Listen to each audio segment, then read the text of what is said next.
વિભાગની ટીમે 113 કિલો અખાદ્ય જથ્થાનો નાશ કર્યો છે. અખાદ્ય મીઠાઈ, માવાના પેંડા અને વાસી શ્રીખંડનો નાશ કરાયો. 16 પેઢીને સ્ટોરેજ, લાયસન્સ સહિતની બેદરકારી બદલ નોટિસ ફટકારી. અલગ અલગ 4 પેઢીમાં ખાદ્ય વસ્તુઓના નમૂના લેવામાં આવ્યા.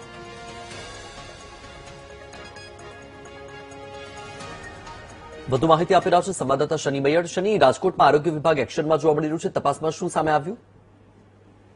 વત્સલ, જેટના વાત કરવામાં આવે, રાજકોટ આરોગ્ય વિભાગે જેટના દરોડાની કામગીરી સતત ચાલુ રાખી છે. ત્યારે 78 પેઢીમાં તપાસ કરવામાં આવી છે. 113 કિલો મીઠાઈ, માવાના પેંડા, વાસી શ્રીખંડનો નાશ કરવામાં આવ્યો છે. સાથે 16 જેટલી પેઢીને સ્ટોરેજનું લાયસન્સ સહિતની બેદરકારી બદલ કાર્યવાહી કરવા માટેની નોટિસ આપવામાં આવી છે. અલગ અલગ 4 પેઢીને નમૂના લેવામાં આવ્યા છે. ત્યારે રાજકોટ આરોગ્ય વિભાગ છે તે એલર્ટ થયું છે. એલોક પનીરને લઈને પણ અત્યારે સતત છે તે તપાસ છે તે ચાલી રહી છે. વત્સલ, બિલકુલ. માહિતી બદલ આભાર શનિ.